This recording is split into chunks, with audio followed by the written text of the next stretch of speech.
Righty-ho then. So we don't need treats for this. We need a tug toy, which I'm just going to get.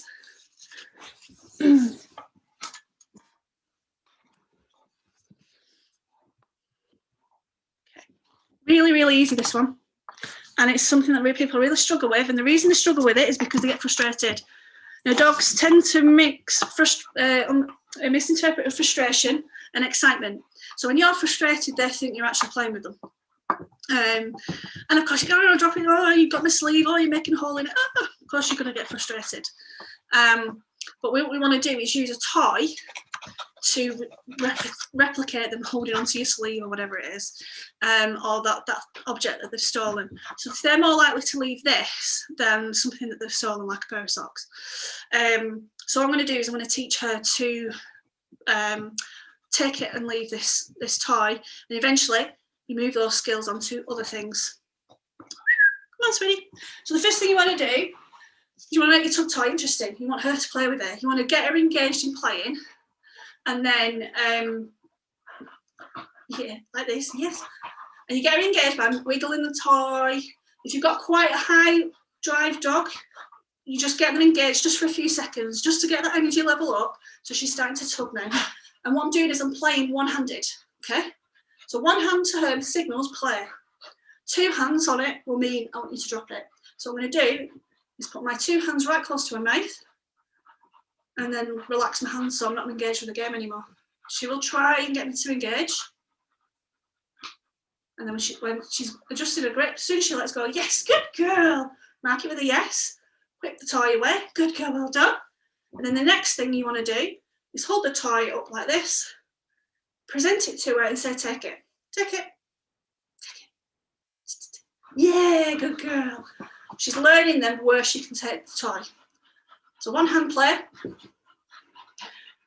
This helps your dog to manage its energy levels as well. If you go too high with this, it takes a lot longer to get them to stop. Yeah, good girl. One hand play. Two hands. Relax. Boring. Not playing. She's adjusting her grip. Boring. Yes, good girl, well done. Good girl. Ready? Take it. Good girl, well done. Once you've done this a number of times, 10 times, something like that, you can then add in the drop as well. So again, we're labelling the behaviour. When she actually drops it, I'm going to say drop. So two hands means drop. Drop. Good girl. Say it quickly, she's learned that. Take it. Good girl.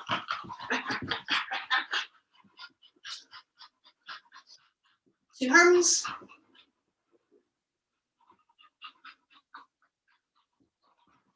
Drop. Yes, good girl. I'm going to make it a little bit longer. That's just to wait.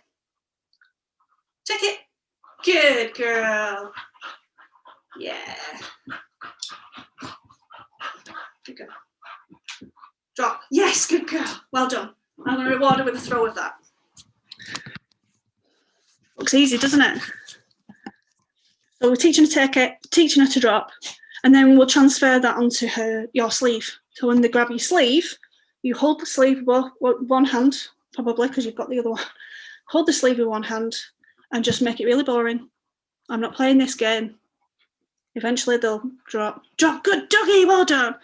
If you've got a toy and treats to hand, give them that. If not, make it enthusiastic, like it's the best thing they've ever done. So that's it, really. So in recap, you are mocking up the setting. You are starting off with a very low, easy criteria and building up to things that are a bit more tempting. You're labelling behaviours once your dog starts to understand what they're doing, what you want them to do. So you probably bet 10 repetitions, and then putting it into real life. Any questions? I think we're running out of time a little bit on this, but I'm sure Zoom will let me know. So if you want to unmute and ask any questions, go for it. I'll put it in chat. Becca. Hiya. You all right? Yeah. Can we ask? Obviously, we got a young puppy, as you know. Yep. And when we do the leave it, drop it, we're going to try what you suggested. Quite often he'll go for our sleeve, and then he'll get really excited, especially because we've got the 2 kids. And then he'll start getting really overexcited, trying to hump us, all that kind of stuff. So what is the Yes. So once he gets past that kind of, he gets really crazy, what do we do? Just walk away, ignore it completely? The idea of the training is you try and prevent them going over that threshold, that overexcitability. You'll know from your own dog that they have this switch and they've just gone to the point of no return. If your dog goes up beyond that, get your food out if you can. Give them a toy that is an alternative and start, just wiggling it around like it's prey. What you want to do is make your sleeve less enticing than the thing you've got. They always want what you've got anyway. If you've got food available, even better. Just relax your arm, put the food right in front of the nose, and you're saying to your dog, you've got a choice here. You can have your tasty food, but you need to let go of that. A lot of people ask me, thanks Sophie and Matthew, a lot of people ask, well, am I not rewarding my dog for going for my sleeve and getting food? I think a lot of it is damage limitation. We've gone over that point of listening to you, basically. So if you can entice them off, initially reward them for letting go, even say drop if you have to.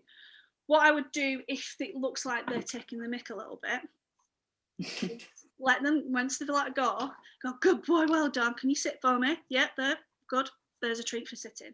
Do something that they know, so that they're then getting rewarded for. Sorry, Bunty's stalling some stickers now. Again, they do it when they're not being being given attention. Because I've just been playing with her and they've just ignored her, so you can understand that. So you're not initially.